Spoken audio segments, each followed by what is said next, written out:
নমস্কার বন্ধুরা, জিএচি কিচেন চ্যানেলে সবাইকে স্বাগত। প্রতিদিনের মতো আজকেও নতুন একটা রেসিপি নিয়ে আপনাদের সামনে চলে আসলাম।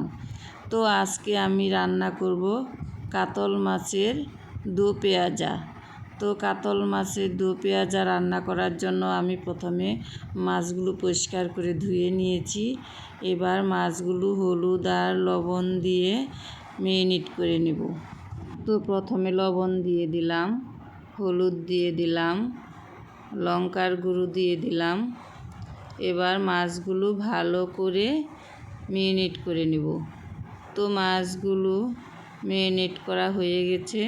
তো দেখতে পাচ্ছ বন্ধুরা, খুবই ভালো করে মাছগুলো ম্যারিনেট করেছি। এবার মাছগুলো ভেজে নেব। তো ভাজার জন্য আমি কড়াই বসিয়ে দিয়েছি, কড়াইতে তেল দিয়েছি, তেলটা গরমও হয়ে গেছে। এর মধ্যে আমি মাছগুলো ছেড়ে দিলাম। তো মাছগুলো দিয়ে এক পাশ ভাজা হয়ে গেছে, এবার আমি উল্টিয়ে নিচ্ছি। তো এইভাবে আমি সবগুলো মাছ উল্টিয়ে নিয়েছি। এবার ভাজা হয়ে গেছে, মাছগুলো তুলে নিচ্ছি। তো মাছগুলো এক এক করে তুলে নিলাম। তো মাছ আমি একবারে ভাজতে পারিনি, তো ওই বেঁচে থাকা তেলের মধ্যে আবার বেঁচে থাকা মাছগুলো দিয়ে দিলাম। এগুলোও একইভাবে উল্টিয়ে পাল্টিয়ে ভেজে নিলাম।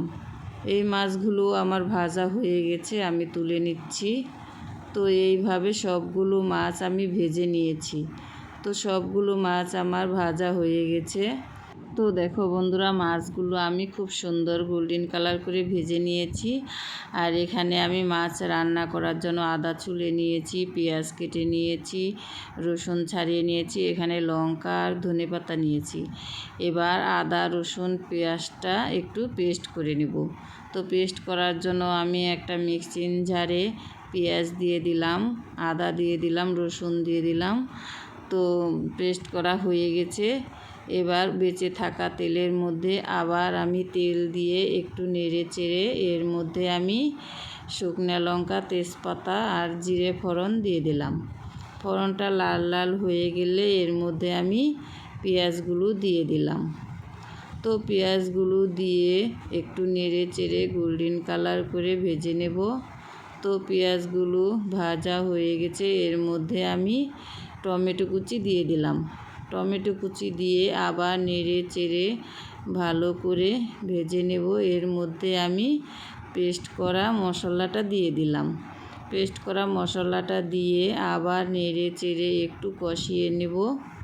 এরপর আমি বাকি যে মশলাগুলো আছে এর মধ্যে দিয়ে দেব। তো কষানো হয়ে গেছে, আদা রসুন আর পেঁয়াজটা খুব ভালোভাবে কষিয়ে নিলাম। এর মধ্যে আমি লঙ্কা বাটা দিয়ে দিলাম, জিরে বাটা দিয়ে দিলাম, লবণ দিয়ে দিলাম, হলুদ দিয়ে দিলাম, লঙ্কার গুঁড়ো দিয়ে দিলাম। সব কিছু দিয়ে খুব ভালোভাবে কষিয়ে নেব। তো বন্ধুরা, সব কিছু খুব ভালোভাবে কষানো হয়ে গেছে, মশলাটা খুব ভালোভাবে কষিয়ে নিয়েছি। এর মধ্যে আমি জল দিয়ে দিলাম, জল দিয়ে একটু নেড়ে দেব। তো ঝোলটা ফুটে গেছে, এর মধ্যে আমি মাছগুলো দিয়ে দিচ্ছি। তো এইভাবে এক এক করে সবগুলো মাছ আমি ছেড়ে দেব। তো সবগুলো মাছ দেওয়া হয়ে গেল, এবার একটু নেড়ে দেব। তো মাছ দেওয়ার পর একটু নেড়ে দিলাম। তো মাছ দেওয়ার পরও ঝোলটা খুব ভালোভাবে ফুটে গেছে, এর মধ্যে আমি ধনেপাতা কুচি দিয়ে দিলাম, কয়েকটা কাঁচা লঙ্কা দিয়ে দিলাম। কাঁচা লঙ্কা আর ধনেপাতা দিয়ে একটু নেড়ে দেব। তো ঝোলটা আমার প্রায় হয়ে গেছে, এর মধ্যে আমি গরম মশলা দিয়ে দিলাম। গরম মশলা দিয়ে একটু নেড়ে দেব। তো আমার কাতল মাছের দো পেঁয়াজা পরিবেশন করার জন্য রেডি। এবার নামিয়ে নেব। তো দেখতেই তো পাচ্ছ বন্ধুরা, কত সুন্দর হয়েছে। একঘেয়েমি কাতল মাছের ঝোল রান্না করে খেতে ভালো লাগে না, তাই একটু অন্যরকম করে খেয়ে দেখবেন, ভীষণ ভালো লাগে। তো বন্ধুরা, আমার ভিডিওটা যদি ভালো লেগে থাকে তবে লাইক কমেন্ট শেয়ার করে দিও। আর চ্যানেলে যদি কেউ নতুন এসে থাকো চ্যানেলটাকে সাবস্ক্রাইব করে দিয়ে পাশে থেকো। তো আজকের মতো এ পর্যন্তই, দেখা হচ্ছে অন্য কোনো ভিডিওতে। ততক্ষণের জন্য টাটা, বাই।